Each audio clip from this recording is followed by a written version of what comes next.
คนเฮาถ่าสละตัวเองลดตัวเองลงมารับใส่ผู้อื่นบ่เป็นก็อย่าหวังว่าสิพ้นออกจากทุกข์ได้เฮาต้องสละตัวเองลดตัวเองลดมานะลดทิฏฐิลดความเห็นแก่ตัวจังสิรับใส่ผู้อื่นได้การรับใส่ผู้อื่นคือการต้องถอนความเห็นแก่ตัวออกถอนความเห็นแก่ตัวถอนความเหน็ดเหนื่อยถอนความลำบากที่คิดว่าตัวเองลำบากที่คิดว่าตัวเองยากการที่เขามาซอยเหลือผู้อื่นใดมันต้องหมดความเห็นแก่ตัวเด้แหละจึงว่าแต่ละคนที่เขามาว่าปฏิบัติธรรมเขาก็ต้องมีการลดความเห็นแก่ตัวจนถึงขั้นถอนออกเบิ้ลใดถอนออกได้ทั้งเบิ้ลความเห็นแก่ตัวมานะทิฏฐิบ่ว่าจะเป็นมานะทิฏฐิทางศาสตร์ทางตระกูลทางยศถาบรรดาศักดิ์ตำแหน่งบางคนก็เป็นข้าราชการเจ้าใหญ่นายโตบางคนก็เคยเป็นครูบางคนก็เข้าใจว่าตัวเองเป็นผู้รู้ธรรมจดจำไตรปิฎกได้หลายจบนักธรรมนั่นนักธรรมนี่นั่นแหละต้องถอนความเห็นต่างๆออกอย่างเบิดมันจึงจะลดละกิเลสตัณหาอุปทานในของใดเข้าใจว่าล่ะการถอนความเห็นแก่ตัวการลดมานะทิฏฐิโดยจนถึงถอนมานะทิฏฐิออกและคือการละกิเลสตัณหาอุปทานของตนฟังเบิ่งดีๆเด้อจะแม่นหรือบ่แม่นพระพุทธเจ้าเฮายศถาบรรดาศักดิ์เป็นกษัตริย์นั่นว่าเป็นใหญ่ในแผ่นดินกบิลพัสนั้นเป็นคนที่มีความสุขสบายนั่นเห็นบ่นี่สุขสบายนี่ต้องมีความเพียรมีความอดทนเด้นั่นว่าจังสิมาฝึกหัดปฏิบัติแบบซอยคนอื่นได้ลำบากการอยู่ลำบากการกินกษัตริย์จะไปลำบากการอยู่การกินมาตั้งทางใดเป็นบ่ล่ะแต่ว่าเพิ่นถอนความเห็นแก่ตัวออกทั้งเบิดแล้วได้มาอยู่กินแบบลำบากอาชีพที่ต่ำในสมัยนั้นและสมัยนี้ก็ยังยกให้คำว่าขอทานนั่นแหละเป็นอาชีพที่ต่ำเป็นบ่ล่ะโดยสังคมมนุษย์ทั้งหลายว่าขอทานเด้แถมซ้ำคนที่ถูกตัดผมโกนหัวถูกตราหน้าว่าเป็นกาลกินีพร้อมมันไม่ธรรมดาเด้เพิ่นเฮ็ดท่วนกระแสโลกเขานิยมชมชอบกษัตริย์นั่นบ่ล่ะนิยมชมชอบคนมีอำนาจคนรวยแต่ว่านี่เพิ่นถอนอำนาจจากการเป็นกษัตริย์ออกนะทิฏฐิมานะต่างๆถอนออกคนรวยก็คือคนสุขสบายบัดนี้เพิ่นถอนความเป็นกษัตริย์ก็รวยนั่นแหละเนาะถอนออกเบิดเลยเรารับใส่พวกเฮาเด้บ่แม่นเจ้านายเด้ก็สิพูดถึงความเป็นจริงมันแล้วเห็นบ่ล่ะ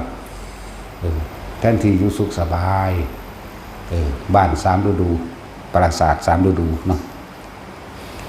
แต่ละหลังร่วมกันแล้วในนางสนมบำเรอทั้งหลาย 74,000 นาง 74,000 คนเด็กสามารถทิ่มได้นั่นแหละ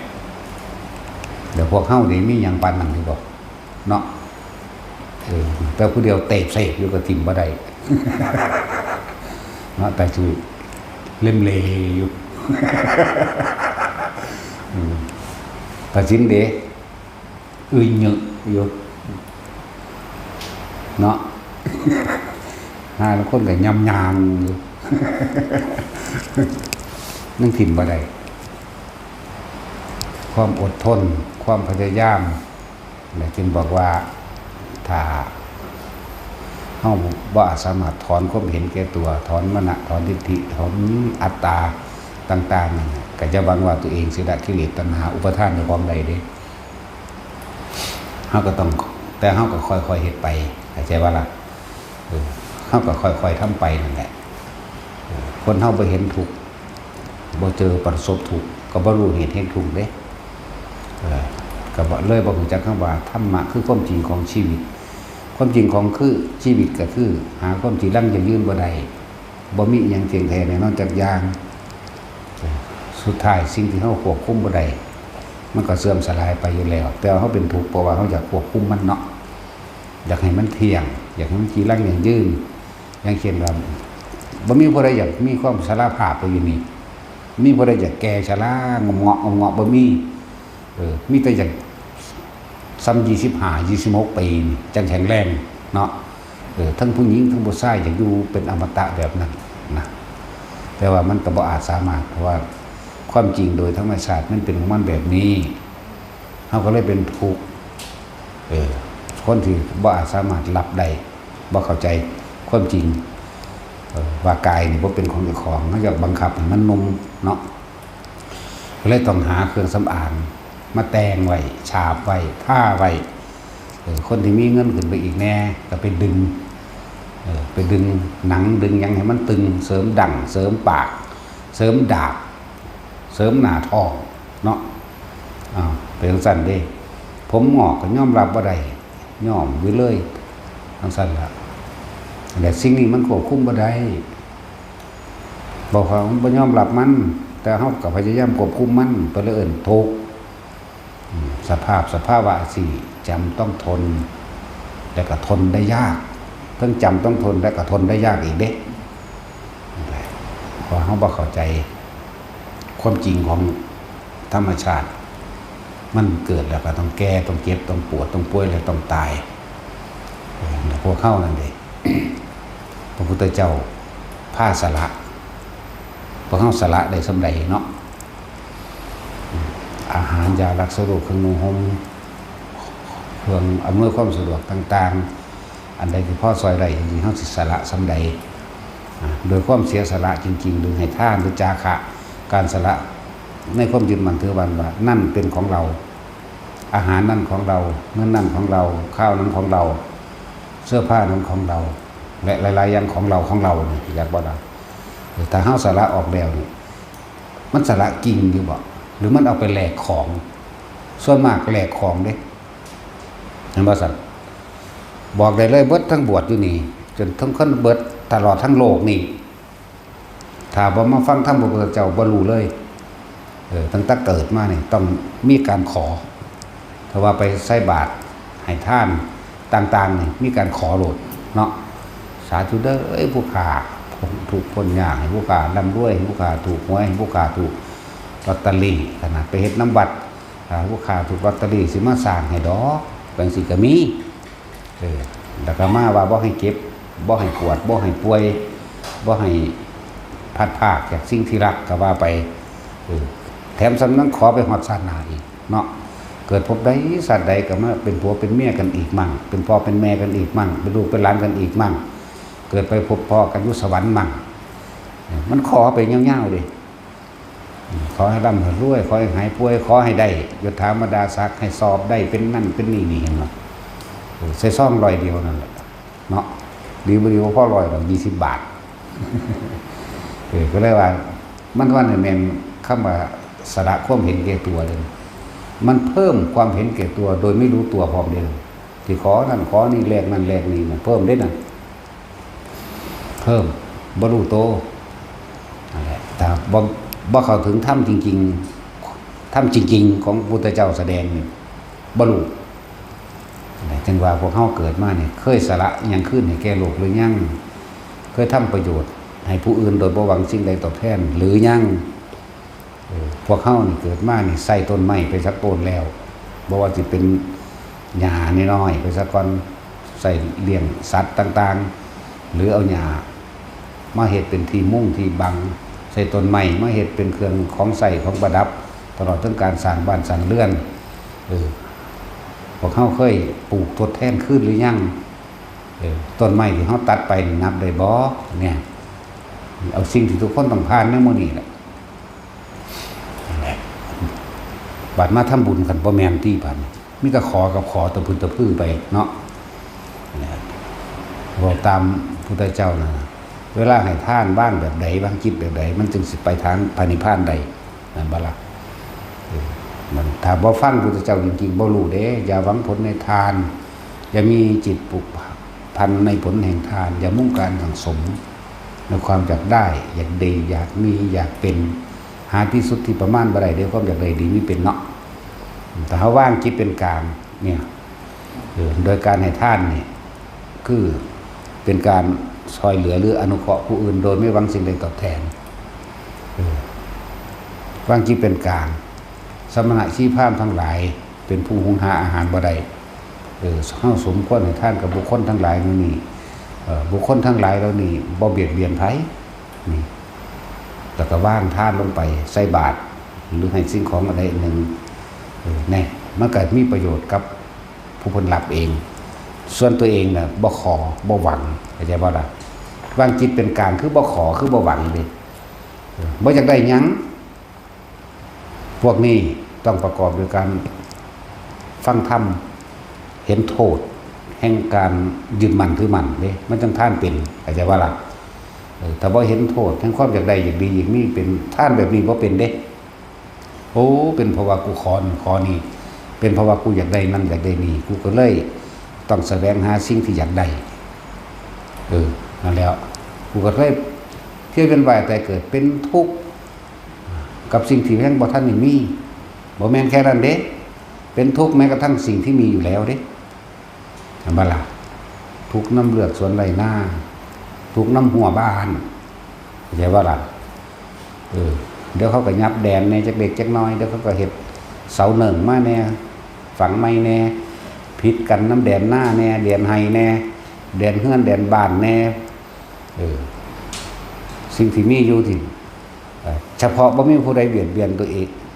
ในตัวเองทั่วซื้อรถมาใหม่ๆจังซี่เอาไปจอดไว้ใส่ก็บ่ดีใจ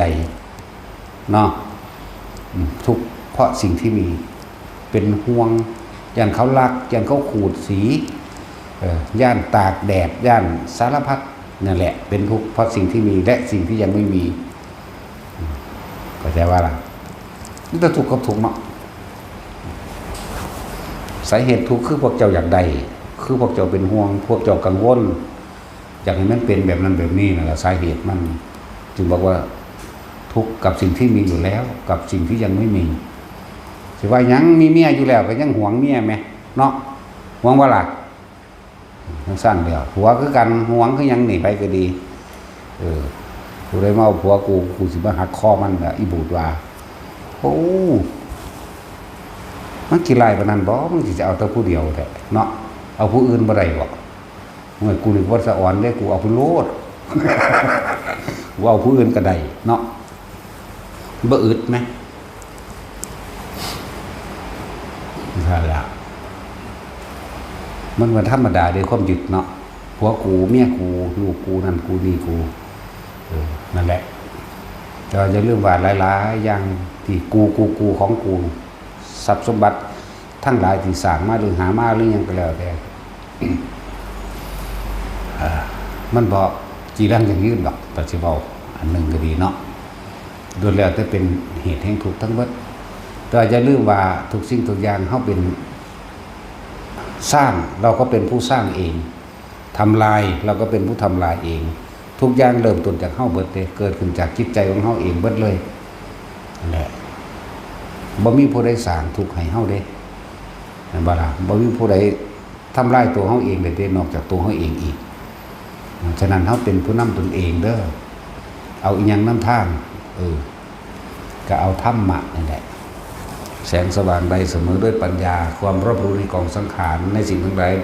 ตามความเป็นจริงนั้นไม่มีนี่แหละเอาตัวนี้เป็นเครื่องนำทางเจ้าของรู้อนิจจังทุกขังอนัตตารู้ทุกขังอริยสัจจังแม้ความเกิดก็เป็นทุกข์แก่เป็นทุกข์เจ็บป่วยเป็นทุกข์พัดพรากจากสิ่งที่รักเป็นทุกข์จากได้สิ่งใดแล้วไม่ได้ดังใจสิ่งนั้นก็เป็นทุกข์ความตายเป็นทุกข์แล้วก็ทุกขสมุทัยโยอริยสัจจังสาเหตุแห่งความทุกข์ทั้งหลายตัณหาอุปาทานคือความอยากได้ดังใจที่ตัวเองอยากให้เป็นเนี่ยนิโรธะเท้าหยุดความอยากพอเห็นโทษแล้วก็บ่คิดนึกปรุงแต่งในความอยากได้อยากดีอยากมีอยากเป็นดับเป็นนิพพานอะไรว่าล่ะแต่ว่าถ้ามันดับในขณะนั้นบ่ทันใดหนทางแห่งการปฏิบัติตัวเองนำตัวเองเพื่อให้พ้นออกจากกองทุกข์อันนี้พ้นออกจากตัณหาและอุปาทาน พิ่นจึงให้ค่อยๆทำไปโดยมรรคมีองค์8หมายถึงหนทางนี้หรือทัศนคติเนี่ย8อย่างเครื่องนำทางแห่งความคิดอย่าบอกว่าเครื่องนำจิตนะเครื่องจิตเครื่องนำวิญญาณจิตวิญญาณเครื่องจิตวิญญาณในความรู้สึกทั้งหลายทำตัวทำกายทั้งวาจาใจของเฮาเองให้พ้นออกจากทุกข์เรียกว่าสัมมาทิฏฐิเฮามีความเห็นถูกตามความเป็นจริงแต่จะว่านี่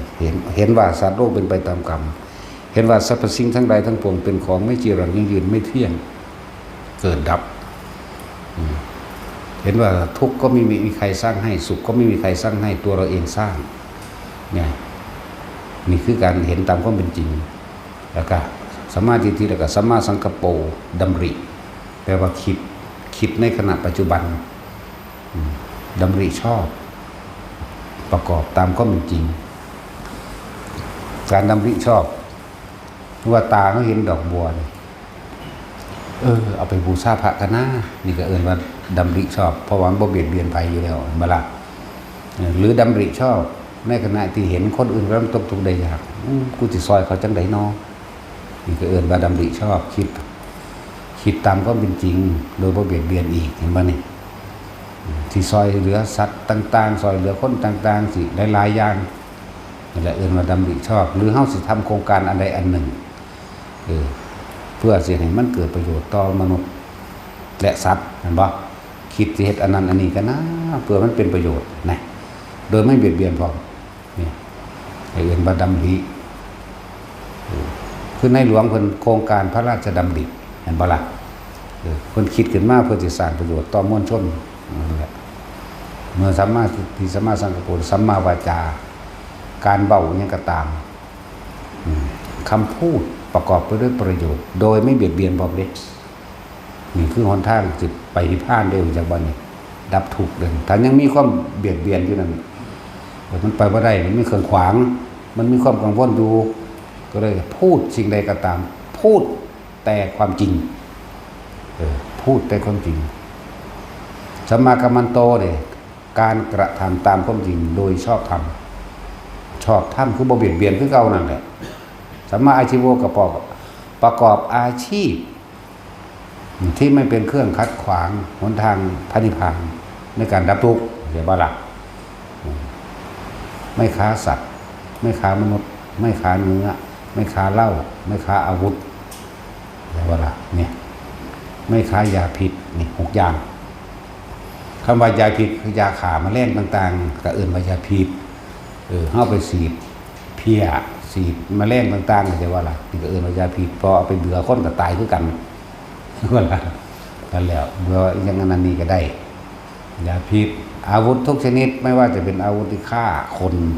หรือฆ่าสัตว์ยางสติ๊กมันก็ยิงสัตว์ตายเลยเนาะปืนหอกดาบเหล้าแหลมยังก็ว่าไปที่มันเป็นอาวุธนี่เป็นเครื่องขวางทั้งเบิดนั่นแหละค้าเหล้าแม่นเฮาบ่กินก็สางแต่ทั้งหลายแล้วนั่นมันก็ย้อนมาเฮาคือเก่าผู้ใดค้าเหล้าบ่กินแต่ว่ามันสิมีผลสะท้อนกลับบ่บัดมันเมามาแล้วเนาะมันก็มาเส้นเจ้าเมื่อเจ้าบ่ให้เส้นมันก็ด่าเจ้าแล้วมันก็บ่เอาเงินมาใส่หนี้เจ้าก็เลยเป็นห่วงกังวลเงินทุนเจ้าเข้าใจว่าล่ะลีนี่แล้วบางทีมันเมาแล้วมันตีเจ้าขาเจ้าซ้ำมันขาตีผู้ขายนั่นแหละเดี๋ยวว่าล่ะนี่มันหลายอย่างอยู่เด้ในโทษของมันน้องอะไรเป็นหยังกูบ่กินกูขายกูบ่ได้บาปนั่นเด้หลายคนไปร้านขายของเส้นจนว่าบ่มีเงินสิไปเอามาขายต่อกันอย่างนี้เนาะนั่นแหละมันเลยเฮ็ดให้เฮาหยังกังวลบ่ล่ะขายดีสำเร็จในจังสัตว์เนาะแต่ว่าเส้นก็มาที่หนึ่งคือกันเฮาเลยกังวลเลยว่าลั่งบ่ล่ะลั่งปฏิภาณเด้อแล้วค้าอาวุธนี่ก็ตรงๆอยู่แล้วปืนพาหน้าไม้กูบ่ได้ไปฆ่าไผกูขายซื่อๆบาดนั้นเขาไปยิงคนตายมาปืนนี่ซื้อร้านใดเห็นบ่ เขาก็นำมาหาเจ้าคือเก่าดีบ่ดีเขาก็ปล้นปืนเจ้าซ้ำนั่นนะเขาเอาปืนเจ้ายิงเจ้าซ้ำแน่ขวางบัลลังก์นั่นสั่นแหละค้ามนุษย์นี่บ่ต้องว่าแล้วค้ามนุษย์แห่งหนักอยู่แล้วเนาะค้ามนุษย์นี่บ่แม่นจับคนไปขังไปแล้วก็ขายอย่างเดียวเด้ค้าแรงงานก็เอิ้นว่าค้ามนุษย์มันก็เอิ้นว่าคนกินคนกินค่าแรงกินหัวคิ้วต่างๆที่ไปรับงานมาไปรับงานมาละ15,000พวกเจ้าเฮ็ดได้บ่นี่11,000เอาอยู่บ่หั่นบ่ซั่นก็บ่เอาหลายดอกก็ดำพันซั่นตั้งแต่มันได้ไป5,000แล้วก็มีมันเลยเป็น6,000ก็มีบ่มีแนวเฮ็ดเฮาเฮ็ดก็เฮ็ดว่าเอาก็เอาวะเนาะนี่คนกินคนกินแบบนี้กินแรงบ่ได้ว่าแต่เอาคนไปขายก็มีจริงๆเด้อบัดนี้แต่แม้ตะกี้มันมีขายทาสได้เข้าใจว่าล่ะสมัยพุนี้ก็จับผู้หญิงไปขายแน่ผู้ชายเขาก็ไปขายคือกันซุมื้อนี้ก็ดีเอาไปปาดเอาตับเอาปอดหัวใจเอานั่นเอานี่ไปขายเห็นบ่ล่ะราคามนุษย์สั้นค่าอาวุธก็หลายคนแล้วเนาะค่ามนุษย์ค่าสัตว์บัดนี้ค่าสัตว์คือสัตว์เดรัจฉานอย่างต่างๆจังซี่พวกเจ้านี่คือเอางัวเอาควายไปขายผากลูกผากแม่มันเด้เนาะนั่นบ่ห้องนำกันแง่อยู่คือจูงขึ้นทั้งรถลูกก็แล่นำเขาก็เอาควายเอาเสือกผูกข้อดึงตอกลักไว้มันก็ให้กับห้องมันก็อาฆาตกับเจ้าเด้มันก็มีความคิดคือเฮานี่เด้บ่แม่นว่ามันบ่มีเด้บางทีมันศูนย์เนาะมันเกิดกำลังเหิมๆมันซ่อนเจ้าของนั่นแหละเข้าใจว่าล่ะซั่นแล้วค้าเนื้อก็เหมือนกันบัดนี้ค้าเนื้อนี่หมายถึงเนื้อสัตว์ที่คั่วออกมาแล้วก็สร้างบางทีจะไปสั่งเขาขาเด้เจ้าจะเป็นเขียงไงนี่เอาสันเด้อนี่เขาจะไปคำนวณได้บัดนี้หมูตัวนี้ราคาตัวนี้สิเป็นสันตกแล้วเด้อได้จักว่า50 โลนี่มันหูจักความคิดมันหูจักเด้อเจ้าไปสั่งขามึงบ่สั่งขานี่มันอาฆาตถ้ามึงบ่สั่งขากู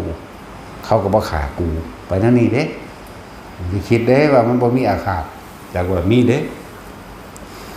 คือคนนั่นแหละขาเนื้อจะเป็นผู้ไปสั่งเขียงหมูเขียงงัวเขียงเนื้อควายต่างๆสารพัดแล้วความคิดเจ้าก็สิไปกังวลอยู่กับการที่สิเป็นเนื้อเป็นหนังเป็นกระดูกคือนั่นแหล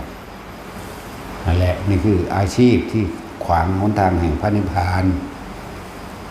ผ่านเนื้อใช่ป่ะล่ะนั่นแหละบ่ว่าสิเป็นสัตว์ต่างๆเดรัจฉานหรือเนื้อปลาเนื้อวัวเนื้อควายเนื้อหยังก็ว่าไปเนาะหลายอย่างนี่มันละเอียดเดิมสรุปแล้วสิ่งเหล่านี้เพิ่นบ่ให้เบียดเบียนนั่นเองเพิ่นบ่ให้ไปเบียดเบียนอีหยังเลยนั่นแหละเข้าใจบ่ละบาดนี่จึงเรียกว่าสัมมาอาชีโวไม่ประกอบอาชีพที่เป็นเครื่องเหนี่ยวรั้งกังวลแห่งผ่านเข้าใจระบาดนี่ขายเหล้ากูบ่กินก็สร้างคนขายเหล้าต้องรู้จักว่ากูสร้างคนเส้นเนาะดีบ่ดีว่าตีกันใส่ร้านเหล้าเจ้านั่นแหละแม่นบ่ละบาดของเจ้าก็เสียหายก็วุ่นวายกังวลกันเป็นเรื่องเป็นความกันก็มีค่าอาการตายใช่แน่เจ้าก็ได้ไปเป็นพยานแต่บ่ล่ะนั่นแหละกูบ่ได้กินกูบ่ผิดแล้วแม่นนั่นแหละมันก็อยู่ในพวกสิ่งเสพติดเด้นี่อันประเภทว่าเรานี่ขายเรานี่ก็จะว่าล่ะอยู่ในข้อสิ่งเสพติดมึนเมาแหละบ่ได้ว่าแต่ยาบ้าเด้บัดยาบ้ามันมีมาทีหลังแต่ว่าก็อยู่ในข้อเราน่ะจะว่านี่ขาเหล้าอยู่ในข้อนั้นฟินกัญชาหยังก็ตามที่ทำให้เสียสติเข้าใจบ่ล่ะนั่นแหละคนที่หาอยู่หากินโดยสุจริตโดยชอบประกอบโดยธรรมพร้อมคือสิบ่ฆ่า6อย่างเหล่านี้จึงบอกว่าสัมมาอาชีโวสัมมาวายโมมีความเพียรชอบประกอบด้วยธรรมความเพียรความพยายามที่เฮ็ดนี่ก็สร้างต้องเฮ็ดไปตามความจริงเพียรพยายามที่เฮ็ดอันใดอันหนึ่ง สร้างโครงการใดหนึ่งก็ต้องเป็นความพยายามที่เป็นความจริงโดยยกตัวอย่างอย่างเช่นบางคนที่เป็นมิจฉาเห็นบ่เพียรพยายามที่สวดมนต์ขอร้องอ้อนวอนป้องกัน เพื่อให้สิ่งศักดิ์สิทธิ์มาดลบันดาลเห็นบ่แต่พวกนี้สิบ่เพียรพยายามเห็นแนวนั้นเพียรพยายามทำด้วยตนเองนั่นแหละอธิบายเข้าใจง่ายๆเฮ็ดอีหยังก็ต้องมีความจริงเป็นที่ตั้งนั่นแหละสัมมาสติบัดนี้ระลึกบัดนี้ระลึกอันนี้ควรอันนี้ไม่ควรสัมมาทิฏฐิสัมมาสังกัปโปวาจากัมมันโตอาชีโววายาโมเพียรสัมมาสติตัวสติสิเป็นตัวตรวจสอบว่าจะว่านี่อันนี้ควรอันนี้ไม่ควรโทษน้อยโทษมากหรือไม่มีโทษประโยชน์น้อยประโยชน์มากก็จะว่าล่ะหรือว่าอันใดจริงอันใดบ่จริงระลึกถึงก็ไม่จริงนี่เป็นเรื่องของปัญญาเลยว่าสัมมาสติระลึกนั่นนี่มาเปรียบเทียบถ้ามันระลึกดีแล้วมันก็เป็นสัมมาสมาธิจิตตั้งมั่นอยู่ใส่ตั้งมั่นในกุศลเขาจะว่าละบาดเมื่อจิตมันตั้งมั่นในสิ่งที่มันเป็นกุศลทั้งเบิดเป็นกุศลบุญทั้งเบิดก็ว่าไปนั่นแหละความบ่กังวลในเรื่องผิดบาปต่างๆบ่มีเด้สัมมาทิฏฐิกัปโปวาจากัมมันโตอาชีโววายโมสติบ่มีความกังวลเลยตรวจสอบตัวเองดีแล้วโดยสัมมาสติเป็นตัวตรวจสอบตัวเองดีแล้วเราไม่มีความกังวลใด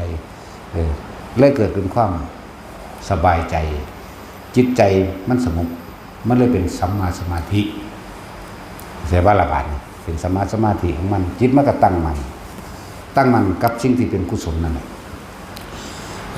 ตอนเทินแสดงโอวาทปาติโมกข์คนจะแสดงว่าสัพพะปะปัสสะอักขนังสรสุปสัมปทานสัจจิตะปริโยปันเอตังพุทธนาศาสนังทำจิตให้ขาวรอบคือบอกกังวลเรื่องใดเพราะว่าเฮาโดยสัมมาทิฏฐิแล้วเฮาบอกกังวลเรื่องใดเลยคิดถึงเรื่องนั้นเรื่องนี้สตินี่ระลึกไปหาข้อผิดพลาดบ่มีบ่ล่ะเมื่อเลื่อนว่าขาวรอบนั่นแหละต่อมาก็มีความอดความทนมีความเพียรมีความพยายามต่อมาก็ฝึกหัดการทรงชาติเจริญชาตินั่นเลยมันบ่ล่ะนั่นแหละว่าสุขแล้วก็เริ่มรู้จักอยู่กับตัวเองถ้าคนมันมีสิ่งเหล่านี้แล้วมันก็อยู่กับตัวเองมากกว่าได้บัดนี้เห็นบ่เมื่อคนมีสัมมาทิฏฐิสัมมาสังกัปโปวาจากัมมันโตอาชีโววายโมสติสมาธิประกอบความเพียรทั้งหลายแล้วรวมแล้วกุศลทั้งหลายก็รวมอยู่ในตัวเองแล้วมันก็ผ่อนคลายมันก็สบายใจปัสสติสงบเย็นใจสบายอยู่บ่ได้กังวลเรื่องใดว่ากูเฮ็ดผิดข้อใดอันใดเป็นแบบใดบ่กังวลนั่นแหละมันก็เป็นจิตตั้งมั่นมันก็เป็นฌานเป็นในตัวของมันเองบอกว่ายิ่งเป็นผู้ว่าปฏิบัติเข้าไปอีกเน้นย้ำเข้าไปอีกเป็นผู้ทรงอยู่ในฌานที่หนึ่งวิตกวิจารปีติสุขเอกคตาได้บาดนี้การทำสมาธิได้ง่ายการจิเพ่งอยู่ณสิ่งใดสิ่งใดจุดใดจุดหนึ่งได้ง่ายเพราะว่ามันบ่มีความกังวลหลอกมันมีเครื่องรั้งไม่มีเครื่องรั้งเครื่องเหนียวบ่ได้กังวลบ่ปริโภท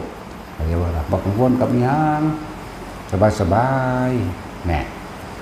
สงบก็รู้บ่สงบก็รู้ได้บาดนี้พออย่างมันสงบโดยทั้งความจริงโดยปัญญาแหละมันสงบแบบกูบ่มีแนวกังวลหรอกเด้บ่มีความห่วงแหละหาเครื่องอยู่โดยง่ายก็บัดนี้วิตกจึงนึกถึงลมหายใจประคองลมหายใจเอาไว้ไม่คิดถึงสิ่งอื่นมันง่ายอยู่แล้วมันบ่คิดถึงอยู่แล้วมันสบายใจแล้วมันสัมมาทิฏฐิแล้วมันบ่ละนั่นแหละมันก็เลยปีติสุขเอกตาก็เคลื่อนเข้าสู่ปีติสุขเอกตาเคลื่อนเข้าสู่สุขเอกตาเคลื่อนเข้าสู่สุขและทุกข์หายไปเหลือเป็นผู้มีสติรู้อยู่เฉพาะอุเบกขาล้วนๆนะครับเฮ็ดไปฝึกไปอยู่พอสักนี้เริ่มจากท่านก็บ่ได้หวังผลในท่านบ่มีจิตผู้พระในผลแห่งท่านบ่ได้สังสมในความอยากได้อยากดีอย่างนี้อยากเป็นได้ท่านมีเพื่อสงเคราะห์หรืออนุเคราะห์เป็นสิ่งดีอยู่แล้วเพื่อให้เป็นประโยชน์แก่บุคคลผู้บำเพ็ญเพียรหนึ่งหรือคนตกทุกข์ได้ยากบ่แม่นท่านแต่สิว่าให้จะมู่ฤาษีชิไพตลอดทั้งภิกษุสามเณรสงฆ์เด้ ท่านให้สัตว์เดรัจฉานนั่นให้อาหารปลาให้หมดมื้อนึงกันน่ะหยิบข้าวเม็ดตั้งใจให้ท่านกับหมดก็ได้ตั้งใจให้ท่านกับนกกับหมากับแมวกับอย่างที่มันที่เราไม่เป็นเจ้าของที่เราไม่หวังผลจากสัตว์เลี้ยงเข้าใจว่านี่บ่แม่นเอาเข้าให้ไก่แต่ว่าไก่เจ้าของก็หวังว่าเลี้ยงไว้ขากินขายบ่แม่นเด้นั่นคือเราหวังผลกำไรจากเขาได้กันนะคือเอางัวเอาควายมาเลี้ยงสิเลี้ยงซื่อๆเลี้ยงฟรีๆนี่บ่มีได้ส่วนมากนั่นว่าล่ะมีแต่เรื่องหวังกำไรงัวกับควายมันบ่อยากได้ไผเป็นเจ้าของดอกเนาะ มีแต่เฮาได้อยากเป็นเจ้าของมันเนาะ จังซั่นแหละ เพราะว่าเฮาหยังเฮาก็เอาหวังเขามาค้ามาขายแต่ว่าพวกนี้พวกบ่หวังผลในทานบ่มีจิตอุปาทานผลในทานมุ่งกันมุ่งสมให้ทานกับสัตว์เดรัจฉานประเภทใดก็ตามล้วนแล้วแต่เกิดความสงบใจสบายใจทั้งนั้นเป็นบุญคือความสงบเย็นภายในใจตัวเองจะเป็นการให้ท่านชีวิตผู้อื่นโดยสัตว์ที่เขาซื้อเขาเอาไปขังไว้ขาไว้ขายมันบ่ทั้งสี่ส่วนมากคนท่านลักษณะว่าให้ท่านชีวิตสัตว์ต่างๆเห็นเขาขายปลาไหลเต็มอยู่ในถุงก็ไปซื้อมาแต่ว่าเวลาสิปล่อยยกใส่หัวไว้จะสูงสาธุเด้อคอยชีวิตผู้ขาจงลื่นไหลลื่นดังปลาไหลไปเถอะเนาะค้าขายกันให้สะดวกสบายให้ลื่นให้ไหลเห็นว่าสั่นในมันขอหรอกมันบ่แม่นท่านเดินน่ะมันเอาสิ่งหนึ่งไปแลกอีกสิ่งหนึ่งซึ่งได้มากกว่าเดิมด้วยนะครับปล่อยไปหยังแต่สั่งแต่ขอกับขอถ้าให้ท่านชีวิตของเขาโดยหวังสิ่งใดให้ท่านกันขอพวกเจ้าปลอดภัยชีวิตมีความสุขเด้อแล้วไปตัวบ่ต้องไปจำเป็นต้องไปขอหรอกนะหลายอย่างที่พวกเฮาบ่เข้าใจที่ถ้าบ่ฟังทำจริงๆที่แสดงแบบนี้บ่เข้าใจอีหลีเด้เพราะทุกคนเกิดมาทั้งเบิดอยู่นี่ที่บ่ขอบ่เคยมีเลยอยู่ซื่อๆก็ขอเทวดาเอาโลกก็ยังมีฝนตกฟ้าห้องมาย่านที่โอ้ยสาธุเทวดาบังลูกขาเดินแน่บางเวลามันร้อนแดดคักๆเวลาทำงานมาด่าเขาได้บัดนี้บ่มีตาบ่เทวดาก็ดีมึงแดดแม่งยังกระดอดก็เพิ่นด่าเขาฝนตกก็ด่าแดดหลายก็ด่าลมก็ด่าเนาะถึงสั่นล่ะถ้าฟังธรรมเฮาจังสิเข้าใจเฮาเป็นทุกข์เพราะว่าเฮาย่านมันบ่ได้ดังใจมันบ่ถูกใจแม่นบ่มันบ่พอใจเฮาเลยเป็นทุกข์บ่พอใจฝนตกฟ้าห้องลมใหญ่ฟ้าผ่าฟ้าห้องดังเปรี้ยงป้างซั่นแล้วนั่นแหละเราให้เห็นตามความเป็นจริงซะชีวิตนี่เกิดมาแล้วมันก็ทุกข์กับทุกข์นั่นแหละเจ้ายังกระดอแท้ภาษาเกิดมาหากินซ้ำตายเนาะเจ้าสิมียศถาบรรดาศักดิ์ใหญ่เพียงใดก็สั่งเจ้าก็ใหญ่ไปตายเสื้อเสียงเจ้าสิโด่งดังมากมายเพียงใดก็สั่งสุดท้ายเราก็ต้องตายจากชื่อเสียงนั้นจังว่าเฮาได้สร้างอีหยังเฮาได้คืนอีหยังไปกับโลกหรือยังเฮาคืนความขี้ตะนีที่เหนียวให้โลกหรือยังเฮาคืนความเห็นแก่ตัวให้โลกหรือยังคนที่เวียนว่ายตายเกิดในโลกมีแต่คนเห็นแก่ตัวทั้งนั้นแหละนั่นแหละจึงบอกว่าสละตัวเองถ้าเฮาสละตัวเองรับใช้ผู้อื่นไม่ได้อย่าหวังว่าจะละกิเลสตัณหาได้จริงไล่มาตั้งพระพุทธเจ้าองค์แรกเลยผู้พาเหตุประโมนี่เห็นบ่ล่ะแล้วก็หมู่พระสงฆ์สาวกมีแต่ผู้รวยๆได้มาบวชนะจักว่าล่ะเริ่มต้นแรกแต่พระอัญญาโกณทัญญาปปะปัญญามหานามะพระอาสชิไปออกมาบวชนำเขาเจ้าเกิดในตระกูลคนรวยเบิดเด้นั่นบ่ได้ทุกข์ยากอีหยังเด้นั่นพระองค์ที่6พระอรหันต์องค์ที่6คือพระยาสานี่ก็รวยมีปราสาท3ฤดูปานพระพุทธเจ้าเพิ่นมีนางสนมบ้านหลังละ600คนติหลังละ600คนเพิ่นบอก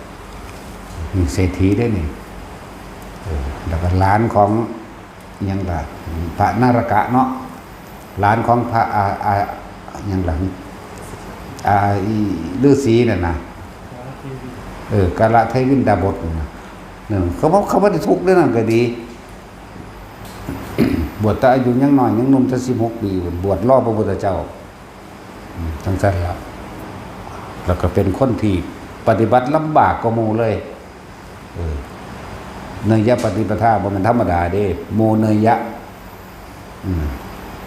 ห้ามบิณฑบาตที่เก่าห้ามนอนค้างคืนอยู่ที่เก่าห้ามอยู่ณที่เดิมณที่เก่าย้ายไปเรื่อยๆมันได้รับความลำบากที่กายนั่นน่ะแต่ว่าใจเพิ่นบ่ลำบากกันล่ะเพิ่นก็เลยมีผู้มีอายุสั้นแต่ก็บรรลุแล้วสั้นก็สั้นตัวเนาะบรรลุแล้วตายแมงเลยกูก็เอาคือกันได้เดี๋ยวนี้เนาะมันฆ่าแต่กูบ่บรรลุมันจะหามันนี่ สั้นแล้วบรรลุเดี๋ยวนี้ตายเดี๋ยวนี้ก็เอาได้เดี๋ยวนี้เนาะทั้งสั้นแหละมีแต่พูดรวยๆเด้อที่เขาเจ้าสละตัวเองที่เห็นบ่ล่ะเพื่อที่จะรับใช้ที่เขาสั่งสอนเขาเจ้าสั่งสอนแสดงทั้งหมดสั่งสอนแสดงเพราะว่าเขาเจ้าเห็นทุกแก่นแท้มันแล้วด้วยตนเองแล้วเห็นสาเหตุแห่งทุกแก่นแท้ด้วยตนเองแล้วก็ดับทุกข์ด้วยตนเองได้คักแล้วพร้อมนะเขาเจ้าบานี้เขาเจ้าสามารถรับใส่ผู้อื่นได้โดยบ่มีเครื่องหวังสิ่งใดตอบแทนอะไรบ้างล่ะเพิ่นสิเอาหยังเป็นเครื่องตอบแทนเลยคือพระพุทธเจ้าสิเอาหยังเอาแต่เพิ่นก็เกิดมาพร้อมกองสมบัติมหาศาลแม่คุ้มทองทั้ง4ว่าซั่นดึงเอาปั๊บนี่มันก็เกิดขึ้นมาใหม่ทันทีโลดมันบ่เป็นนั่นแหละก็ถือว่ารวยที่สุดในโลกตอนนั้นแล้วล่ะเห็นไหมล่ะคือสละได้ความนอนอยู่กินเป็นอยู่สุขสบายแต่เป็นคือสละยังคือมาอดทนหยังกับคนทุกข์คนยาก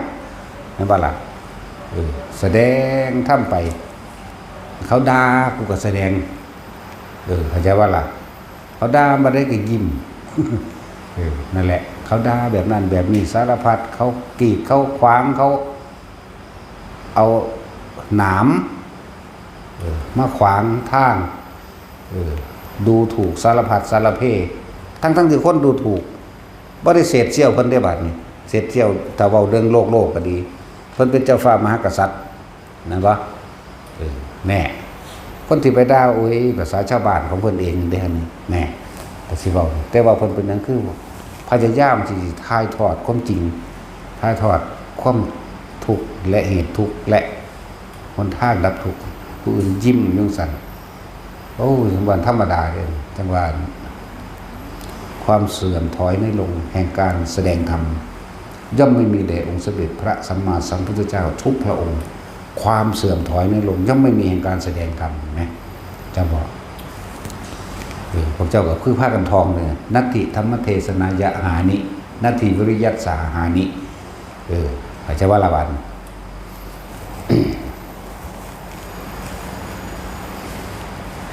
นัตถิวิปัสสนายะหานิอาจจะว่านัตถิสมาธิทัสสะหานินัตถิวิมุตติยาหานิความเสื่อมถอยน้อยลงย่อมไม่มีแห่งการแสดงธรรมแด่องค์สมเด็จพระสัมมาสัมพุทธเจ้าทุกพระองค์มีความเพียรพยายามมากเห็นบ่นะธรรมเทศนายะหานิวิริยัสสหานิมีความเพียรพยายามความเพียรความพยายามย่อมไม่มีแด่องค์สมเด็จพระสัมมาสัมพุทธเจ้าเหมือนกันความเสื่อมถอยน้อยลงแห่งความเพียรพยายามที่จะทำให้สัตว์ทั้งหลายได้รู้แจ้งเห็นจริงตามความเป็นจริงย่อมไม่มีแด่องค์สมเด็จพระสัมมาสัมพุทธเจ้าทุกพระองค์อีกแล้วนัตถิธรรมเทศนายะหานินัตถิวิริยัสสหานินัตถิวิปัสสนายะหานินี่คือความจริงเป็นพยายามเอาความจริงให้เรียกว่าหลักแล้วพวกเฮ้าดีเนาะโอ้ยไปจากเทียบเพิ่นหลักว่าแต่ว่าก็ต้องยกตัวอย่างเพิ่นเป็นเนติเพิ่นเป็นแบบอย่างเนาะนั่นแหละบรรยากาศเมื่อรู้แจ้งจริงๆแล้วมันก็เกิด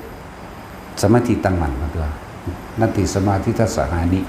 เมื่อมีความตั้งมั่นดีแล้วมันก็นัตติวิมุตติยาหานิกันตัว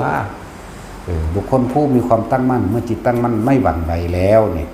ในโลกธรรม8จากบ้านนี้มันก็เป็นวิมุตติยาหานิกันตัวย่อมเดินทางเข้าสู่ความหลุดพ้นวิมุตติอะไรจังหวะนัตติทวานัตติระวานัตติอาภูตังนัตติเวคายิตตังนัตติพยาวตามะโน นาติอปติสังขารุเปขาเป็นผู้สิ้นไปเรียกว่าล่ะหมดนั่นล่ะนั่นเป็นพวกเขานี่มีความเพียรพยายามพ่อหรือยังนะเนาะพอตั้งแต่อันมาถามปฏิบัติก็จะเอาผลมันโดดก็จ่อเข้ามามือเดียวถามเอาแต่ผลเด้ไปก็ดีแล้วอันนี้ล่ะแล้วอันนี้ล่ะแล้วอันนี้ล่ะโอ้ยเฮ็ดซะก่อนแหน่จังถามเอาผลมันเห็นเพิ่นเอาเบ่งบางโบกเบกง่ายๆบงเบ่งไปโหมันรอดตายมาแล้วเด่นน่ะมันผ่านความตายมาแล้วเด่นบ่แม่นว่าสิมานั่งเว้าเอาง่ายๆได้แนวมันรอดมันแล้วรอดตายจึงได้ทำเห็นตามความเป็นจริงเอาตัวเองเขาเสี่ยงเอาตัวเองเขาใส่เบิดนั่นแหละสละตัวเองนี่คือว่านั่นแหละสละตัวเองแบบนี้ไม่ได้อ้วนๆจังสี่เด้ตะกี้ว่าได้น่ารักแบบนี้เด้เข้าใจไหม ไม่ได้น่ารักอย่างนี้นะจ๊ะ ทั้งดำทั้งจอยทั้งใหม่เรียกว่าล่ะโกกโวกคือเด้ผีเรียกว่าล่ะว่าได้น่ารักเหมือนอย่างนี้เด้อ จังซั่นแล้วทนเอาเฮ็ดเบิ่งนั่นแหละก็ยังว่าสละตัวเองเนาะสละฮอดตายใส่พุ่นน่ะเอาตายใส่บ่แห้งแล้วถ้านี่อยู่นี่ออกปึ๊บไปทางไม้ออกปึ๊บไปทางไม้อยู่โดยบ่ได้เห็นฮอดคนพุ่นน่ะเอาแต่เฮ็ดได้อยู่ในนี่ก็เลยเบาหลายแล้ว5 ปีกว่าๆเฮาเฮ็ดได้ซ้ำนั้น5 ปีกว่าว่าแต่ยินเสียงคนแววมาหนีโลดลบลี่ซะก่อนเพราะว่าเจ้าว่ากินหยังล่ะเนาะกินน้ำแน่กินมะไหม้ดิบแต่กินไปซุแนวมาคอแล่น กินไปเบิดนั่นแหละกินเอาเองนี่แหละนั่นแหละผมจะเคยกินน้ำกล้วยฝาดบ่ฝาดจนแหบคอผมเด้ผมจักว่าล่ะกล้วยปลามันเป็นต้นอ้วนๆคือจังกล้วยบ้านเด้เน่าจะรอดขึ้นไปแหล่ๆอ้ำๆนั่นเอาลงมาบิดมันสิมีแห้งกำไดตัวนี้คนบ่มีกำลังปานใดบิดกินบ่เฮ้ยฝาดจนแหบคอสั่นแล้วนั่นแหละฝึกหัดตนเองทดสอบทดลองหลายอย่างบ่แม่นแค่ทนต่อความหิวความอดอยากความร้อนความหนาวเด้ต่อสัตว์มีผิดต่างๆก็เยอะแยะมากมายสัตว์เสือมื้อนี่เรียกว่าล่ะสร้างมื้อนี่พวกเจ้าคิดว่าบ่มีติคือบ่มีฆ่าพระตาย คือว่ากันแล้วเธอก็บ่แม่นส่วนใหญ่ดอกส่วนน้อยๆก็เห็นอยู่สร้างนี่ก็เห็นอยู่งูนี่เป็นประจำเยอะงูมันอยู่สมองหลดไปทั้งใดก็ตามนั่นแหละเวลากินน้ำก็กินยังไงล่ะน้ำเวลามันไปมีด่านมีอย่างนี้สิแต่มันจะมีบวกเพราะน้ำนะน้ำที่มันเป็นคือแองเนี่ยนะตักล็อกแตกแลกคือว่าสิได้เอาไปมันอย่างต้องกินหลายเลยว่ากินแมงอย่างดอกมันสิก็นี้นั่นแหละบ่ได้เป็นจังซี่เด้บ่ได้น่ารักเด้ผู้เจ้าชื่อบ่ได้ดอกคนละแบบกันเลยชื่อบ่ได้ก็แล้วกันแต่กี่เท่าเด้เดี๋ยวนี้พอดีนุ่มหน่อยน่ารักเนาะมันตาหักก็ยังดูนั่นนี่ต่ออ้อยกยิ้มโลดย่ายใช้แว่นตาดิยิ้มโลดจะยกอดกับจากหัวแต่ว่าปากด่าเด้เนาะจังแล้วฝึกหัดมาพอแห้งกันหลายนี่เลยแต่ว่านำวิธีที่ง่ายมาให้สำหรับทุกคนแล้วเฮ็ดเป็นเบิดก็แล้วกันในกรรมฐาน40อย่างกสิน10อสุภะ10รูปฌาน4อรูปฌาน4อาหาริปฏิกูลสัญญาจดทั้งทรงพรหมวิหารอย่างต่างๆครบเบิดแต่ว่ามาอยู่ได้โดยอานาปานสติจากว่าล่ะเฮ็ดเป็นเบิดเครื่องเล่นเครื่องต่างๆ ทดสอบทดลองเป็นเราเองบ่ซุแนวเด้บ่ได้เสื้อไผง่ายๆเด้อันนี้เมื่อบ้านคนบ่ค่อยเห็นดอกเพราะว่าบ่ค่อยไปให้คนเห็นนั่งลี่แต่อยู่ในเฮือนแต่ผู้อยู่เฮือนนำก็บ่เห็นเด้ถ้าสิบ่ให้เห็นล่ะแม่ยืนสั่นเด้ใช่เดี๋ยวนี้คือว่ามันอยู่เทิงเฮือนมันนี่นั่งก็อยู่หั่นแล้วก็เอาไปซ่องเบิ่งโบแล้วก็นั่งอยู่หั่นแหละบ่มีอยู่น่ะสั่นแล้วเฮาเฮ็ดเล่นของเล่นอันนั้นเฮ็ดเล่นนั่นแหละก็เลยมาเบิ่งล่ะมันกลับแม่นบ่แม่นหนทางพ้นทุกข์แต่ว่าก็เป็นเครื่องสนับสนุนอันหนึ่งในการพิสูจน์หลายๆอย่างในคำสอนเข้าใจบ่ล่ะเป็นเครื่องพิสูจน์หลายๆอันหลายอย่างพอเฮาก็มักพิสูจน์เฮาบ่เชื่อบ่ได้เชื่อเด้พระพุทธเจ้าจักว่าล่ะคำว่าบ่เชื่อนี่บ่แม่นว่าบ่เฮ็ดตามบ่เฮ็ดนำบ่เฮ็ดพิสูจน์เด้เฮาบ่ได้ยืนยันตัดสินเลยทีเดียวว่าจริงหรือไม่จริงแต่เฮาเบิ่งกูต้องเฮ็ดให้กูต้องเฮ็ดพิสูจน์เด้เฮ็ดพิสูจน์ตามบัดอันใดมันเป็นตามที่เพิ่นว่าล่ะอ้าวจริงหรือบ่จริงก็เอาเจ้าของเป็นผู้ฮู้เอาเองเฮ็ดเอาเองตามที่เพิ่นว่ามานี่สิเชื่อบ่เชื่อก็สร้างตัวมันจริงเนาะจังซั่นเด้หลายอย่างเฮ็ดมาจึงจักให้วิธีสิมันง่ายซะบ่ต้องไปเฮ็ดคือเพิ่นก็ได้ดอกที่ว่าบ่เห็นเดินจงกรมบ่นั่งสมาธิเอาแม่สิทวนที่ผ่านมาแล้วพวกเจ้าเคยนั่งได้29มื้อบ่เด้อนี่เนาะบ่กินหยังเลย29มื้อเอาแม่ไปเฮ็ดได้ซะล่ะบ่มีหิวบ่มีร้อนบ่มีหนาวบ่มีปวดท้องปวดท้ายบ่มีนั่นแหละเป็นสั่นแหละเดินจงกรมก็ว่ามันเดินธรรมดา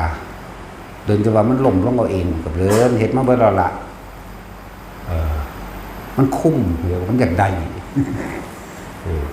ผูกแต่ของใส่น้ำต้นไม้ไว้บอกให้มันนอนมื้อนี้ มีเบิดตัวผูกไว้เด้จังซั่นแหละ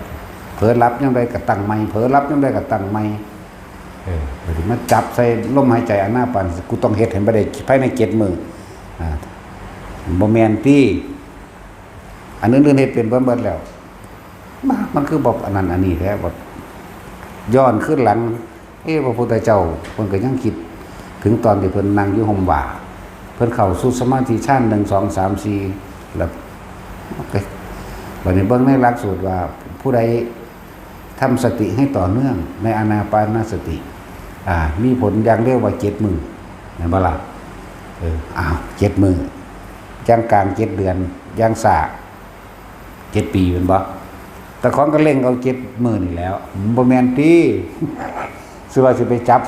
บให้ล่มแบบต่อเนื่องนี่ล่มกับอุณาโลมเฮานี่ต่อเนื่องกันโดยบ่ขาดสติและสัมปชัญญะสติขึ้นนึกอยู่กับลมสัมปชัญญะขึ้นรู้สึกตัวอยู่ตลอดเอาจังซี่โอ้ยหามันแม่นติ6 เดือนกว่าๆพุ่นจักว่าล่ะจังต่อเนื่องได้จังซั่นแหละโสใส่คันเด้นั่งหน้าผาคันเด้บ่แม่นเป็นนั่งโคโมอยู่หม่องนั้นพอสิโซหยังเด้ลงไปทั้งใต้คันเด้มันธรรมดาเด้มันเป็นนั่งโคโมนึงมันก็ย้อนมาแค่ศอกนี่นึงเด้ปีนเครือไม้ลงไปพร้อมเด้นั่นน่ะตายเป็นตายมันตัวมันเป็นแมวยังคือ10นี่เพิ่นก็คนกูก็คนตัวนั่นล่ะมันไปจังซั่นเด้คนคือกันมันเป็นหยังเฮ็ดบ่ได้นั่นล่ะมันศูนย์นั่งสมาธิเพชรตัวคัดเข้ากันดีๆเลยเอาระบาดนี่ถ้าเผลองวกตรงนั้นคือลงเลยแล้วเลยได้นั่นตายถ้างวกลงนิดหน่อยนั่นนะแต่เนี่ยมันจังไดมันจานตายเอาเองก็บ่รู้ล่ะอยู่กับลมคอหม้อเลยวันนี้แล้วก็เกิดสภาวะปรากฏการณ์เกิดขึ้นหลายอย่างนี่7มื้อแรกนั่นเอาบาดนี่เขาเดียวก็ขี่มากรึบมันก็ดาบฟันเฮาโลดมันฮอดมันก็ปืนยิงเฮาโลดก็มีหมายถึงนิมิตต่างๆน่ะบัดนี้มันบ่แม่นแบบนั่งรับตาฝันเอาเด้มื่นตาเด้จักว่าล่ะมันคือคนอีหลีกับเฮาเห็นกันเดี๋ยวนี้เด้บัดนี้แล้วมาฮอดก็หอกมั้ยซัดใส่เฮาโลด แต่กูบ่ตีกูอยู่นี่อย่างเดียวใช่ว่าเลยลมหายใจกับอุณหภูมินี่ในจุงสั้นแหละเดี๋ยวก็เป็นน้ำท่วมเดี๋ยวก็เป็นฝนตกฟ้าห้องฟ้าผ่าเดี๋ยวก็เป็นไฟใหม่บึมบั่มมาบัดนี้สารพัดแต่เฮาบ่คิดถึงตัวที่ตามันเห็นมันหูก็เสียงเปรียงป้างเฮาก็บ่นำเข้ามาคิดตาเห็นก็บ่คิดยังเหม็นหอมรู้เบิดนั่นแหละบ่คิดเท่าว่าสิจับสติสัมปชัญญะอย่างเดียวสติรู้อยู่กับลมสัมปชัญญะคือรู้สึกตัวในตัวอุณหภูมินี่แหละวืดนี่แหละบางทีมันขึ้นมาน่วงนางบนหัวก็รู้แต่ลมตีคู่กันได้เสร็จแล้วบาดมันสิบึบไปมันก็บึบไปเด้ล่ะนั่งขมออยู่คือเอาเลยเราไปใส่นั่นแล้วก็ทดสอบเว้ยจังให้พวกเข้ามาจังได้วิธีพวกเข้ามาฝึกแต่ก็หาวิธีจับทิ้งที่ว่าง่ายแน่ในการฝึกหัดก็เลยได้อันหลวงปู่มันนั่นแหละจักว่าล่ะได้หลวงปู่มันนั่นแหละมาเป็นผู้ซอยมาบอกวิธีให้ใช่ว่าล่ะก็เลยมาจดเป็นบันทึกไว้พวกเจ้าพ่อได้ไปฝึกจังซั่นแหละตะกี้แบบนับนิ้วเด้บัดนี้ปะบ่ต้องนับก็ได้นะก็ลัดเอาโลดเป็นหยังเหลือบตาเบิ่งปลายจมูกเจ้าของเองแล้วหายใจเข้าแล้วหายใจออกนั่นน่ะหายใจเข้าพูดหายใจออกโทอย่าตามลมเด้อเฉพาะอยู่ในโพรงจมูกนี่พ่อเดี๋ยวตัวน้องๆสิขึ้นมาเองจังซี่นะมันได้แล้วก็สิเอาตามหลักสูตรเป็นจังลัดเอาโลดตัวก็เลยมาสอนพวกเจ้าให้ทรงฌานเจริญฌานด้วยการกระจุดอารมณ์บานเฮ็ดไปถ้าได้พื้นฐานแล้วพวกเจ้าก็ไปต่อยอดเอาเองตัวเนาะก็ไปฝึกไปหัดให้มันชำนาญด้วยตัวของเองก็นั่นแหละหลายอย่างจะผู้ตั้งใจปฏิบัติเขาจริงๆแล้วนั้นเฮาไปอยู่ดงอยู่ป่าบอกให้กำลังใจแต่ละคนแต่ว่าบ่แม่นบอกอยากให้มันเป็นคือเพิ่นไปเด้อันมันโสตายไปมันบ่ได้สนไผเด้เวลาสิตกทุกข์ได้ยากลำบากมันมีดอกผู้มาซอยเฮาครับว่ามันยังมีบางทีก็มีพระเถระเฒ่าๆมาจากทางใดละมาแนะนำความนั้นความนี้ให้แล้วก็ย่างบังต้นไม้เสียซ้ำก็มีหลายอย่างอยู่ดอกแต่พวกเจ้าต้องโสตายใส่เด้แล้วก็บ่เงิดเพิ่นพร้อมแต่หังเฮ็ดนำอยู่นะสั่นเด้มีหลายๆตลอดอยู่ดอกแนวมื้อมีอยู่แม้กระทั่งมันหลวงปู่มันผมก็ยังแสฟาดเอามันบ่มีสติหลายจังว่าพี่กกหูพี่สอดแอวไปเด้อผมจะจินตนาการมันก็แสฟาดตะกกหูสุดแอวเลยนั่นเป็นหมูเป็นหมาเป็นเสียงเขาปาดข้อยังคงว่าไปเปียขนาดเฮาแบบเฮ็ดแบบบ่นอนได้7-8มื้อยังว่าเฮาบ่มีความเพียรเขาพยายามอยู่แม่ป้าโตสิเฮ็ดทำได้อีกยังมาเยอะยิ่งว่าไผสิซ้ำกูอยู่ทั้งบ่กินทั้งบ่นอนทั้งบ่ให้มันเผลออีกตั้งแต่มันมาแม่นที่มันออกนอกวัดคุณไปเบิ่งสวรรค์สันนั่นสันนี่ไปเบิ่งนรกบังหันนี่ไปเพลินไปกับของหลอกลวงเบิดนั่นแหละมันหลายมันบ่รู้โตจักว่าล่ะนั่นแล้วจังซั่นแหละจนมาจับจุดได้เด้มันจังหายอันร้อยแสนี่มันแปลกก็ได้แต่ว่าถ้าว่าบ่จริงว่าเป็นความฝันมันก็แดงครึ่งๆอยู่นี่แล้ว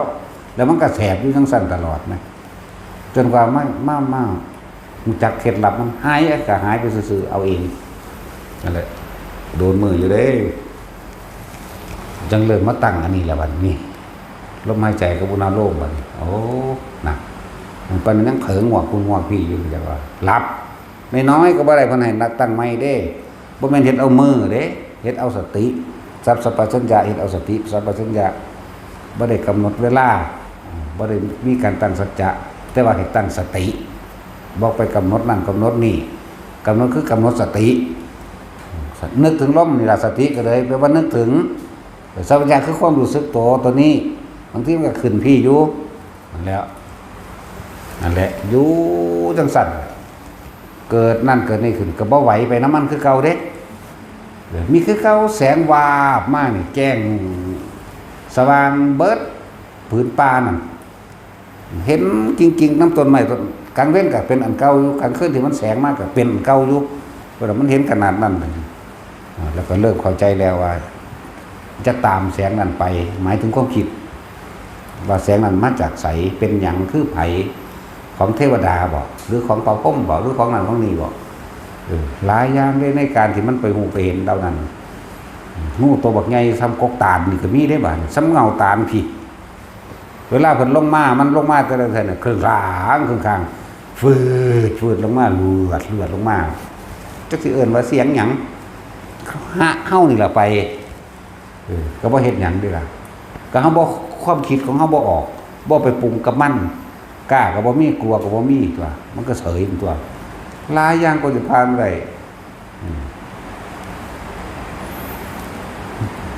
สัตว์ประหลาดคือจังสัตว์โบราณแบบในเขาไดโนเสาร์นี่ก็ยังมีตัวอีเกียใหญ่ที่เรียกว่าล่ะอีเกียใหญ่ซบออกมาบอกไงคืออีเกียนี่ล่ะซบเป็นคือซบนกนะแต่ยาวๆเด้แต่มีผีก้องก้อยก็มาหลายโพดในจังสันมันบ่ได้ห้องก้องก้อยคือผู้เฒ่าตัวเฮาดอกมันอ้อยอยู่ไกลๆโพดมันบ่ได้บักก้องก้อยกักดอกมันบ่ได้วางสันจักเมตรน้อยก็มีเด้ซ้ำกบก็มีถ้าเอาบอกภาษามันพอเข้าใจง่ายซื่อๆแต่ว่ามันผีก้องก้อยดอกคนท่านชนิดหนึ่งเรียกว่าอะไรบ้านเขาเอิ้นแต่ก้องก้อยก็เรียกว่าก้องก้อยน้ำซื่อๆแล้วก็ชนิดศอกแล้วก็ชนิดแอวเรียกแอวประมาณเม็ดหรือ80 เส้นนี่นะแล้วก็บักใหญ่ปานหนีเลยก็มีอยู่เมืองโคราชเด้อขึ้นกกใหม่เบิบไปสะเก็ดกกใหม่คูขาบลงมาเด้ตรวจอันก็โลนปกเป็กลงมาตัวเขาเดี๋ยวไปจับอย่างเวลาเจี๊ยจับอยู่ทั้งงากกใหม่สูงๆหมดเด้มันก็กินนะแต่มันไถ่ตีนกับศพนกเงือกไม้เห่าเสยไหมปกลงทางกลางนี่แหละธรรมดาครับเดี๋ยวเบิ่งอยู่ห่างบ่คิดนี่คือเฮาจับจุดได้แล้วจังว่าลมนี่กับนี่เสียงฮู้เดี๋ยวเบิ่งแล้วอันตัวซ้ำแอวยังสู้กันอยู่สู้ห่างบ่แม่นสู้ดอกตัวนี้น้อยตัวซ้ำแอวเพียงแอวนี่แห้งเด้ก้อนหินบักใหญ่ๆมันเอามืองัดขึ้นจังซี่เลยแล้วมันก็ซุกไปจังซี่ก็ได้นะโอ้ยรถแมคโครใหญ่เดี๋ยวจังจะเอาขึ้นปานนั้นกึกกักปุกลงก็เก็บเอาหอยมาเคาะซื้อหอยน้ำปลานั่นแหละก็แปกแต่มันก็เอานิ้วมือน้อยๆมันน่ะมันบ่มีมีดตัดเล็บมั้งเนาะ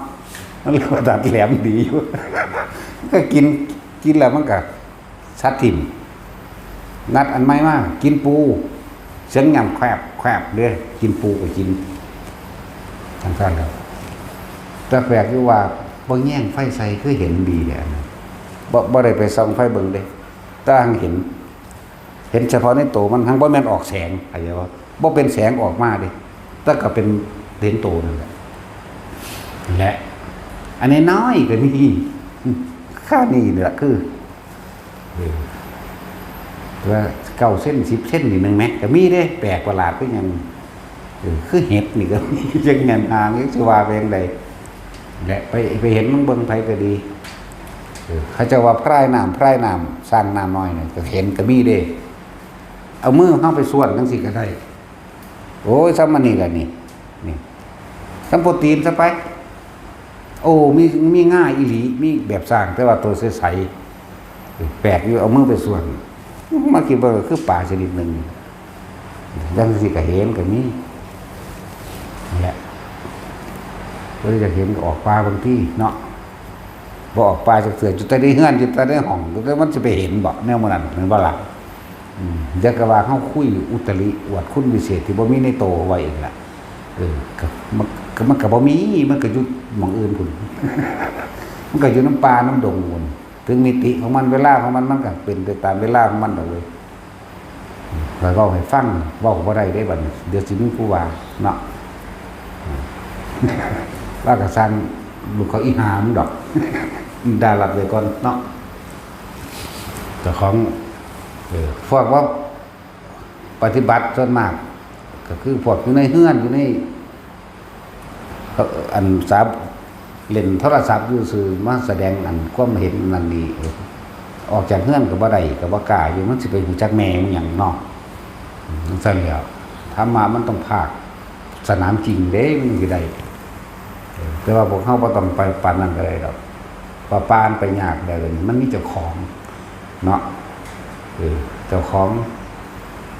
พุ่นละแล้วเขาอีแตกหมาพุ่นละพวกป้าไม้ที่เดป้าไม้ถ้าพระไปกับลูกป้าโลดนั่นว่าสั่นลูกบุกลูกแผ่วถางทำให้เสียหน้าดินโลดบัดเขาไปขุดเหมืองแหล่โอ้ยมันเสียแม่มึงยังสั่นเนาะเสียหอดผิวโลกตัวเพราะว่าตัวเสียหน้าดินตัวขุดเหมืองแหล่ในประเทศเท่าไหร่หลังมึงเพื่อได้ไปว่าเขาได้รับสัมปทานแล้วสั่นแต่มึงมีความรักหรือหงแหนต้นไม้จริงๆบ่กายเขาเห็นหรอกเนาะโรงงานสัมปทานปูนต่างๆสนามกอล์ฟมื้อนี้สนามยังหลักที่เขาเฮ็ดรีสอร์ทที่เขาเฮ็ดโรงแรมที่เขาเฮ็ดบ้านตากอากาศน้ำภูเขาเหล่ากานี่เป็นให้เขาเฮ็ดหาแมงบ่บาดพระก็สิไปหาอันสร้างความดีความงามเป็นศูนย์รวมจิตใจของคนนี่ท่านนี่ความผิดโหลดเอากฎหมายมาใส่โหลดเนาะกฎหมายก็นั่นแหละเขามาเลยสิศูนย์จะเขาบอกดีแล้ววันแต่เขาเผาทานไงเผาเพื่อนน้ำไห้น้ำหน้ากันไงเขาขยายน้ำหนาเพื่อนไปจับรถวันโรงงานเขาอยู่เบิ่มตลอด24 ชั่วโมงมาหลายปีแล้วผมไปจับเนาะมาแล้วเบื่อหน่ายเนาะกูจะปากข้อแมงกินเดี๋ยวพวกท่านแล้วอะไรให้เห็นความเห็นแก่ตัวของคนซะตะกี้เขาเห็นแก่ตัวแบบใดเขาก็เห็นแก่ตัวแบบนั้นแต่เวลาพอเขาอยากได้เขาอยากรวยเขาจะมีอำนาจคมเอาเฉพาะเขาที่จริงก็คือเห็นแก่ตัวจากเอาเฉพาะตัวเองผู้เดียวสุขสบายตัวเองนั่นแหละแต่ละไผแต่ละมั่นก็ดีตะกี้เขาก็เป็นเหมือนกันนั่นแหละแต่ว่าเขาเห็นโทษมันแล้วนั่นแหละสาเหตุแห่งทุกข์ก็คือความเห็นแก่ตัวจากรวยก็มีกมูอย่างนี้ยศถามันจะมีอำนาจจะควบคุมสุดท้ายแล้วมันก็คุมยังบ่ได้ครับพอมึงคุมความตายบ่ได้เนาะนั่นแหละสาเกิดมาหากินซ้ำตายซื่อๆจะไปยังกระดอกกระเดกกับมันพยายามรักษาลมหายใจตัวเองอยู่กับลมอยู่กับความรู้สึกตัวของตัวเองหมดแค่นี้มันก็ผ่านได้แล้วล่ะไม่ต้องไปยังมากมายคือว่ามาหรอกการปฏิบัติธรรมแท้จริงหรือทำเข้ามาสมาธิที่แท้จริงก็คืออย่าหนีออกจากความรู้สึกในกายเท่านั้นแหละคนก็เน้นย้ำเอาไว้ยุสติปัฏฐานสี่กายเวทนาจิตแล้วเขาสิพ้นจากธรรมทั้งปวงก็ดีกายเกิดลมหายใจนะคือกายในกายอันหนึ่งเวทนาในเวทนาก็คือความรู้สึกโตอันเกิดจากจิตบ่คิดบ่นึกนั่นแหละจะบ่ละจิตในจิตก็คือเป็นผู้เฝ้าสังเกตความคิดเจ้าของเองบ่ให้หนีจากความรู้สึกในกายอันมีลมหายใจมั่งอันมีความรู้สึกตัวมีน่วงมั่งหรือไปตินั่นแหละนั่นแหละเรื่องว่าสติกำกับจิตทำทั้งหลายคือสภาวะตามความจริงเกิดกับดับบ่วันในบ่วันนอกในคือความคิดเท่าเองแบบในแต่ว่าเรื่องทำในถ้ำกับว่าผู้ได้รักษาสติอยู่ในลมหายใจใดในขณะจิตสุดท้ายปัจจิตายย่างน้อยๆกับอนาคามีจากว่าละส่วนปัญญาส่วนการรู้แจ้งตามความจริงเห็นจริงมันรู้พอต่างกันดอกแต่ว่าเหลือแต่ว่าปัจจุบันนี่ไหมการละนี่ต้องอยู่ได้ปัจจุบันเลยจากว่าละความละจริงๆนะมันต้องปัจจุบันคือลมหายใจเขาออกปัจจุบันคือความรู้สึกโตนั่นเองดังนั้นเป็นอดีตเป็นอนาคตเบิดเมื่อไหร่ที่คิดถึงอดีตเห็นบ่เมื่อนั้นอนาคตเกิด ความคิดนึกปรุงแต่งก่อที่เกิดอารมณ์ความรู้สึกมันบ่นั่นพบได้เกิดแล้วนั่นแหละถึงว่าเหตุจังได๋สิดับสัญญาได้สัญญาหมายถึงความสิ่งที่เฮาค้นคว้าและแสวงหาคือความปรารถนาความสุขกันเองโดยความสุขของคนเฮาก็จะเลิศก็ไปอยู่แล้วล่ะในความเห็นแก่ตัวนี่มันบ่ล่ะเมื่อไหร่ที่เราปรารถนาความสุขทุกข์แม้นไม่ปรารถนาแต่ก็จักได้มาเพราะสุขกับทุกข์เป็นของเนืองกันอยู่เป็นก้อนอันเดียวกัน เป็นเนืองกันอยู่เมื่อไหร่ที่เรารู้เท่าทันทุกข์ทั้งหลายอันเป็นเหตุมาจากความปรารถนาสุขเลื่อนว่าละสาเหตุในความอยากในความปรารถนาสุขใดทุกข์ไม่ต้องละมันจะตัดขาดของมันเองเพราะทิ้งสิ่งหนึ่งมันก็ทิ้งทั้งหมดถิ่นความสุขถิ่นความสมหวังถิ่นความเห็นแก่ตัวนั่นแหละนั่นแหละจึงบอกว่าหลายอย่างที่บอกมาเฮ้านั่นสละตัวเองรับใช้คนอื่นได้หรือยังได้หรือไม่ถ้าเฮ้าบ่อาจสามารถที่จะสละลดตัวเองลงมารับใช้ผู้อื่นได้อย่าหวังว่ากิเลสตัณหาอุปทานในใจเจ้าของเองมันจะขาดไปถ้าต้องสละตนเองละตนเองลงมารับใส่นั่นแล้วลองเหตุเพื่อผู้อื่นโดยบ่หวังสิ่งใดตอบแทนนะว่าถามเจ้าของเบิ่งแต่ละคนท่านจริงจังท่านแบบบ่หวังสิ่งใดตอบแทนมีหรือยังศีลก็คือการไม่คิดทำลายเบียดเบียนผู้ใดผู้หนึ่งชีวิตและทรัพย์สินตลอดทั้งมนุษย์และอมนุษย์เคยมีหรือยังเนคขมมะคือการข่มจิตข่มใจเจ้าของบ่ให้ไหลไปตามอารมณ์ใดหรือยังปัญญาลูกแก้งแท่งตลอดหรือยังไม่ความจริงรอบรู้ในกองสังขารทั้งหลายตามความเป็นจริงนั่นแหละเพราะมันต้องรอบรู้เลยต้องรู้ให้รอบด้วยเรียกว่ารู้ให้รอบคนรอบท่านก็คิดเจ้าของนี่แหละคิดดีก็เกิดมีอารมณ์ไปกับสิ่งที่ดีจิตติดดีคิดเลวก็เกิดเนี่ยนั่นแหละเหตุตั้งใดเฮาสิอยู่ระหว่างกลางใดสังขารุปเปกขายานความคิดก็เป็นแค่ความคิดแต่สินะเอายังไงเห็นได้เฮาสิดับสัญญาใดละสัญญาใดสัญญาละเอียดยิ่งกว่าความคิดพอสัญญามาจากไสมาจากความคิดเนาะความคิดมาจากสัญญาเนาะเห็นว่าล่ะคนคิดทั้งหลายล้วนแล้วแต่คิดถึงเรื่องเก่าๆคิดถึงเรื่องใหม่บ่ได้มันบ่ทันเกิดคิดถึงเรื่องเก่าซะว่าเฮาจากได้บ้านจากหลังได้ขี่รถไปนำทางไปเห็นบ้านแล้วโอ้ยคืองามแท้กูจากได้เด้บัดนี้มันฮอดเฮือนแล้วก็มานั่งคิดบ้ากูมาแบบกูสิเอาบ้านทรงนั้นหน้านั่นความคิดอยู่ไสอยู่ในสัญญาตัวบ้านหลังนั้นอะไรบ้าบาทนี่หลังจากให้มันเป็นแบบนี้โอ้ทีนี่สร้างแบบนี้ก็น่าแบบนี้ก็คือแบบ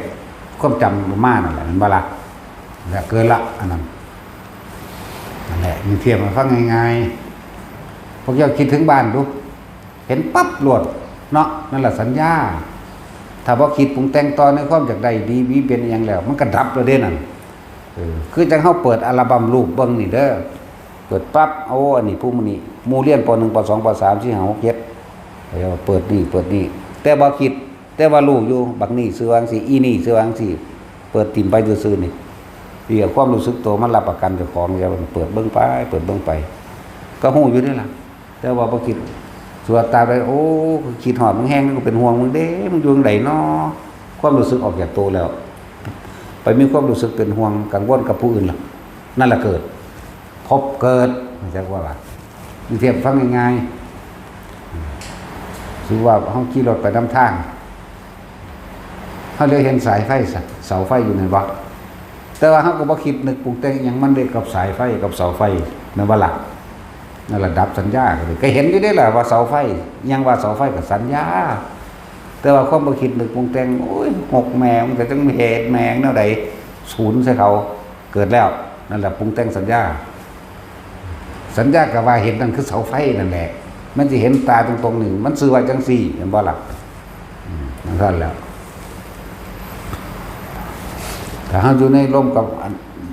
ความรู้สึกตัวของเฮาเองได้กันน่ะ มันจะเห็นอย่างบ่โดยบ่นำเข้ามาคิดบัดดับสัญญา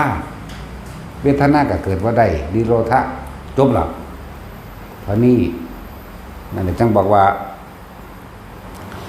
ความเห็นอนิจจังความเห็นทุกข์ความเห็นอนัตตาทุกคนก็เห็นได้อยู่นี่เป็นความสรุปมันบ่ล่ะสรุปโดยความเห็นญาณทัศนะ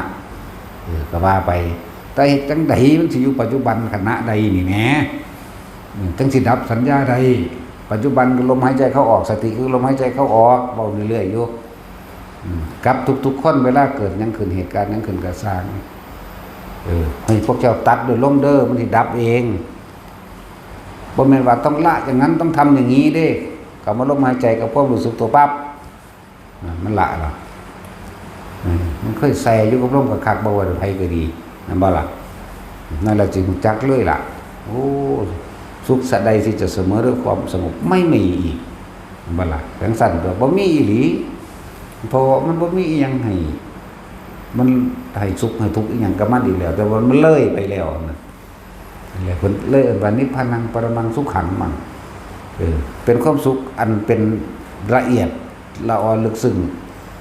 ถ้าว่าเทียบว่าเป็นความสุขมันก็บ่มีแนวเทียบว่าโลกมนุษย์นั่นเอาความสุขนั่นแหละมาเทียบแล้วก็เอาความทุกข์นั่นแหละมาเทียบจึงมีความสุขเนาะจังซี่แหละเอาความทุกข์มาเทียบจึงเอิ้นว่าสุขถ้าบ่ได้ดังใจก็จึงเอาความสุขมาเทียบจึงเอิ้นว่าทุกข์นี่แล้วเพิ่นเอิ้นนิพพานังปรมังสุขขังความสุขอันละเอียดอาจจะว่าปรมังปรมะปรมัตถ์นี่นั่นแล้วเพชรจังใดเฮาสิอยู่ปัจจุบันใดจังไดจึงบอกว่าให้ทุกคนฝึกไปเรื่อยๆฝึกไปเรื่อยเดี๋ยวก็เกิดความเคยชินเมื่อชินแล้วมันบ่ได้ฝึกหยังดอกมันก็เป็นของมันอยู่สั่นมีแต่รู้อยู่กับมันซื่อๆเด้สมัยท่าน